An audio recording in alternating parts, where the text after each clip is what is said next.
ಸಮಾಜದಲ್ಲಿ ಕಾನೂನು ವ್ಯವಸ್ಥೆ ಇಲ್ಲದಿದ್ದರೆ ಬದುಕು ಏನಾಗುತ್ತಿತ್ತು ಎನ್ನುವ ಬಗ್ಗೆ ನೆನಪಿಸಿಕೊಂಡರೆ ನಮಗೆ ಭಯವಾಗುತ್ತದೆ. ದೇಶದ ಇತಿಹಾಸದಲ್ಲಿ ವಕೀಲರ ಪಾತ್ರ ಪ್ರಮುಖವಾಗಿದೆ ಎಂದು ಕರ್ನಾಟಕ ವಿಧಾನಸಭೆ ಮಾಜಿ ಅಧ್ಯಕ್ಷ ಕೆಆರ್ ರಮೇಶ್ ಕುಮಾರ್ ಅಭಿಪ್ರಾಯಪಟ್ಟರು. ನಗರದ ಬಸ್ ನಿಲ್ದಾಣ ಎದುರು ಇರುವ ಜಿಲ್ಲಾ ವಕೀಲರ ಸಂಘದ ಆವರಣದಲ್ಲಿ ಜಿಲ್ಲಾ ವಕೀಲರ ಸಂಘದಿಂದ ಮಂಗಳವಾರ ಹಮ್ಮಿಕೊಳ್ಳಲಾಗಿದ್ದ ವಕೀಲರ ದಿನಾಚರಣೆಯಲ್ಲಿ ಮುಖ್ಯ ಅತಿಥಿಯಾಗಿ ಪಾಲ್ಗೊಂಡು ಮಾತನಾಡಿದ ಅವರು, ಚಲಾವಣೆಯಲ್ಲಿರುವವರನ್ನು ಸಮಾಜ ನೋಡುವ ರೀತಿ ಬೇರೆ ಇದೆ. ಚಲಾವಣೆಯಿಂದ ಪಕ್ಕಕ್ಕೆ ಸರಿದವರನ್ನ ಬೇರೆ ರೀತಿ ಕಾಣುತ್ತದೆ. ಪ್ರಪಂಚ ಇರುವುದು ಹೀಗೆ. ಈ ಸಮಯದಲ್ಲಿ ಯಾರಾದರೂ ಆಕ್ಷೇಪಣೆ ಮಾಡಿದಾಗ ಬೇಸರ ಮಾಡಿಕೊಳ್ಳಬಾರದು. ನಾನು ಕಳೆದ 2 ವರ್ಷಗಳಿಂದ ಮೌನ ಗೀತೆಯಲ್ಲಿದ್ದೆನು. ಇದೊಂದು ಗೌರವ ಎಂದು ನಾನು ಭಾವಿಸಿದ್ದೇನೆ. ಆಗಿನ ನ್ಯಾಯಾಲಯದಲ್ಲಿ ಆಚರಣೆ ಮಾಡುತ್ತಿರುವುದು ಒಂದು ಸೈಡ್ ಆದರೆ, ಸರ್ವೋಚ್ಚ ನ್ಯಾಯಾಲಯದಲ್ಲಿ ಕಾರ್ಯನಿರ್ವಹಿಸುತ್ತಿರುವ ಭಾರತದ ಮುಖ್ಯ ನ್ಯಾಯಾಧೀಶರು ನನ್ನ ದೃಷ್ಟಿಯಲ್ಲಿ ಒಂದೇ.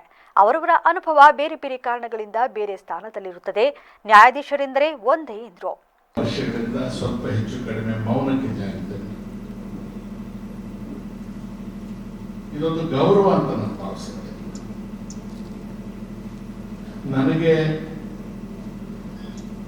ಆಧೀನ ನ್ಯಾಯಾಲಯದಲ್ಲಿ ಕಾರ್ಯನಿರ್ವಹಣೆ ಮಾಡತಕ್ಕಂಥ ಮುನ್ಸಿಫ್ರು, ಸರ್ವೋಚ್ಚ ನ್ಯಾಯಾಲಯದಲ್ಲಿ ಕಾರ್ಯನಿರ್ವಹಿಸತಕ್ಕಂಥ ಭಾರತದ ಮುಖ್ಯ ನ್ಯಾಯಾಧೀಶರು ನನ್ನ ದೃಷ್ಟಿಯಲ್ಲಿ ಇಬ್ಬರು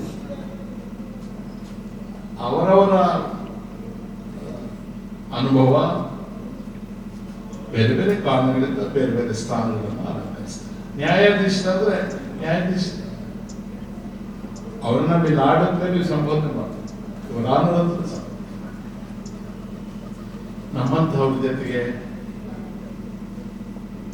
ನೀವು ಕೂತ್ಕೊಳ್ತಕ್ಕಂಥದ್ದು it's really a great honour.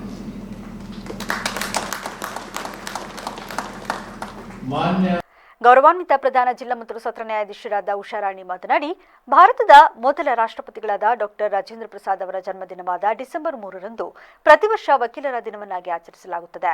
Doctor Rajendra Prasad ಅವರು 2 ಬಾರಿ ರಾಷ್ಟ್ರಪತಿಗಳಾಗಿ ಆಯ್ಕೆಯಾಗಿ 12 ವರ್ಷಗಳ ಕಾಲ ಸೇವೆಯನ್ನು ಸಲ್ಲಿಸಿರುವುದು ವಕೀಲರ ಸಮುದಾಯಕ್ಕೆ ಹೆಮ್ಮೆ ಮತ್ತು ಸ್ಫೂರ್ತಿಯ ವಿಷಯ ಎಂದು ತಿಳಿಸಿದರು. ನಿಮಗೆಲ್ಲ ತಿಳಿದಂತೆ ಸ್ವಾತಂತ್ರ್ಯ ಭಾರತದ ಮೊದಲ ರಾಷ್ಟ್ರಪತಿಯಾದ ಗೌರವಾನ್ವಿತ ವಕೀಲರಾದ ಡಾಕ್ಟರ್ ರಾಜೇಂದ್ರ ಪ್ರಸಾದ್ ಅವರ ಜನ್ಮದಿನವಾದ ಡಿಸೆಂಬರ್ 3ನ್ನು ಪ್ರತಿ ವರ್ಷ ವಕೀಲರ ದಿನವಾಗಿ ಆಚರಿಸಲಾಗುತ್ತಿದೆ. ಗೌರವಾನ್ವಿತರು ರಾಷ್ಟ್ರಪತಿಯಾಗಿ 1950ರಲ್ಲಿ ಮೊದಲ ಬಾರಿ ಮತ್ತು 1957ರಲ್ಲಿ 2ನೇ ಬಾರಿ ರಾಷ್ಟ್ರಪತಿಯಾಗಿ ಒಟ್ಟು 12 ವರ್ಷಗಳ ಕಾಲ ಸೇವೆ ಸಲ್ಲಿಸಿರುವುದು ವಕೀಲರ ಸಮುದಾಯಕ್ಕೆ ಹೆಮ್ಮೆ ಮತ್ತು ಸ್ಫೂರ್ತಿಯ ವಿಷಯ.